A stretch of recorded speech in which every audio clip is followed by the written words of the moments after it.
Le 26 septembre dernier, la maire de Paris inaugurait, place du Général Catroux, dans le 17e arrondissement de Paris, un jardin baptisé Jardin Solitude.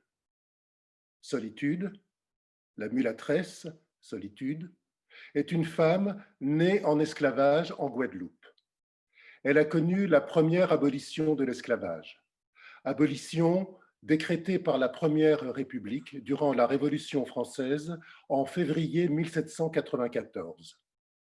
Elle prit ensuite les armes pour défendre la liberté qu'elle avait acquise lorsque Napoléon Bonaparte, premier consul, envoya une armée pour rétablir l'esclavage en Guadeloupe en 1802.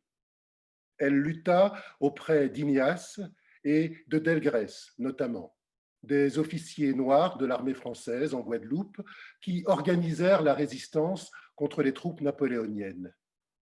Ils furent défaits et lors de l'assaut final que livrèrent les troupes du premier consul, Delgrès et 300 de ses hommes se donnèrent la mort dans un suicide collectif au cri de la liberté ou la mort, en faisant exploser le fort de l'habitation d'Anglemont où ils s'étaient retranchés sur les hauteurs de Matouba, dans la Basse-Terre. Solitude fut faite prisonnière après la défaite. Enceinte, elle fut exécutée le lendemain de son accouchement en décembre 1802. Il faudra attendre 1848 et la Deuxième République pour que l'esclavage soit définitivement aboli dans les colonies françaises. En donnant à un lieu central parisien le nom de la mulâtresse Solitude, la maire de Paris a voulu que la capitale de notre pays rende un hommage aux victimes de cette barbarie que fut la mise en esclavage de millions d'Africaines et d'Africains durant 3 siècles et demi. Elle a également souhaité honorer la mémoire de ces femmes et de ces hommes qui ont lutté pour la liberté, se comportant en véritables héros et héroïnes, défenseurs des valeurs de notre République, mais également défenseurs du droit fondamental de tout être humain, la liberté. Elle a enfin, et peut-être surtout, voulu rappeler l'importance et la responsabilité qui nous incombe à chacun et chacune d'entre nous de rester mobilisés contre ce phénomène, de refuser de le considérer comme une fatalité. Car l'esclavage n'est hélas pas une histoire passée, une histoire du passé. Depuis les dernières abolitions de l'esclavage à la fin du XIXe siècle, le phénomène a su prendre d'autres formes, s'organiser pour continuer de prospérer. Aujourd'hui, on évalue à plus de 40 millions le nombre de personnes vivant dans des conditions qui nient leur dignité humaine, leur liberté d'êtres humains, qui nient leurs droits humains.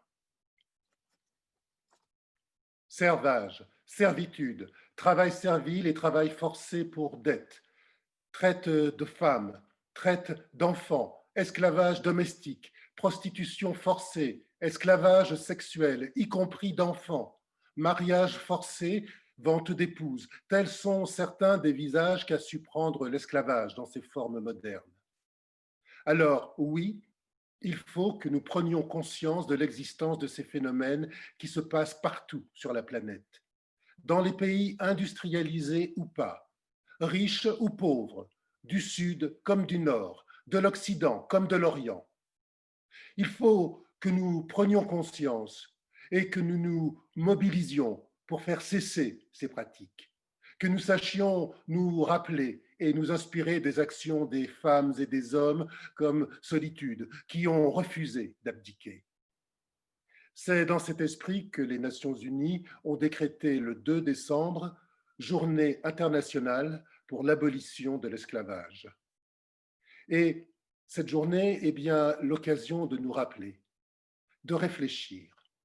Elle est l'occasion de sensibiliser, d'éduquer, d'alerter sur ces violations des libertés individuelles, de mener une réflexion collective afin d'imaginer les modes de mobilisation et d'action de tous les secteurs de la société pour combattre ce fléau, pour amener les États et les institutions internationales à faire appliquer les traités internationaux et les lois nationales et internationales. En Guadeloupe, le Memorial Act, centre caribéen d'expression et de mémoire de la traite et de l'esclavage, mène ce travail à l'année afin d'éduquer et d'informer les jeunes, les élèves des écoles et des lycées, mais aussi tous les publics qui le visitent sur l'histoire de l'esclavage et sur ses conséquences modernes. Et il remplit cette mission d'alerte sur les formes modernes de l'esclavage qu'il convient d'éradiquer. De même, la Fondation pour la mémoire de l'esclavage, située à Paris, œuvre dans ce sens, notamment en coordonnant les actions des différentes associations et des différents lieux muséaux français qui travaillent sur ces sujets. Il est de notre responsabilité individuelle et collective de savoir nous mobiliser afin que cessent ces pratiques. C'est un des défis que nous lance le XXIe siècle.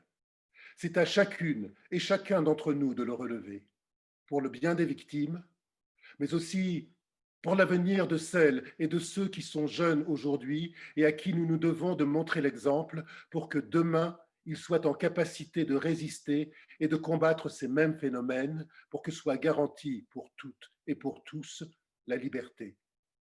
Pour terminer mon propos, je souhaiterais citer deux personnalités. Martin Luther King, d'abord, qui nous disait et nous rappelait que pour que le mal triomphe, il suffit que les personnes au grand cœur restent sans rien faire.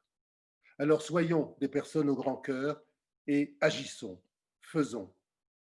Et puis Aimé Césaire, qui dans son poème Cahier d'un retour au pays natal, écrivait « Ce que je veux, c'est pour la faim universelle, pour la soif universelle, la sommée, libre enfin de produire en son intimité close la succulence des fruits. »